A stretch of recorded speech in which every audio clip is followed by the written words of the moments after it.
পাগল তোর জন্য ছবির মাধ্যমে আলোচনায় আসা পরিচালক মঈন বিশ্বাসের মার চক্কা ছবি নিয়ে এবার বড় পর্দা কাঁপাতে আসছে হিরো আলম।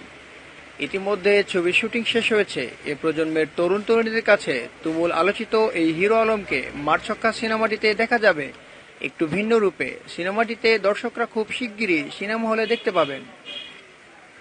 মার চক্কাতে হিরো আলম ছাড়াও অভিনয় করছেন রোহান, কোয়েল, ওমর সানি, অরুণা বিশ্বাস, আলেকজান্ডার ভো, সাদেক বাচ্চু, রবিনাস, বৃষ্টি, তন্দ্রা প্রাবণ, জাদু আজাদ, জোবায়ের জ্যোতি, তনু পান্ডে ও অন্যান্য।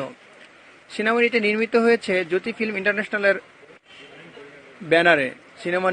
সিনেমাটির প্রযোজক ও পরিচালক মঈন বিশ্বাস বলেন, সিনেমাটির গল্প ও উপস্থাপনে ব্যাপক নতুনত্ব রেখেছি, আশা করি দর্শকদের ভালো লাগবে। হিরো আলম বলেন, এটি আমার প্রথম চলচ্চিত্র। আমি কখনোই কল্পনা করিনি যে আমি চলচ্চিত্রে কাজ করার সুযোগ পাব। সত্যি আমি প্রযোজক ও পরিচালক মঈন বিশ্বাসের কাছে কৃতজ্ঞতা প্রকাশ করছি এবং এই সিনেমাটি হলে গিয়েই দেখব। ধন্যবাদ। আমাদের খবরগুলো ভালো লেগে থাকলে লাইক, কমেন্টস এবং শেয়ার করবেন। আপনার মূল্যবান পরামর্শটি আমাদেরকে দিবেন আর অবশ্যই সাবস্ক্রাইব করতে ভুলবেন না প্লিজ। ধন্যবাদ। আমাদের খবরগুলো ভালো লেগে থাকলে লাইক, কমেন্টস এবং শেয়ার করবেন। আপনার মূল্যবান পরামর্শটি আমাদেরকে দিবেন আর অবশ্যই সাবস্ক্রাইব করতে ভুলবেন না প্লিজ।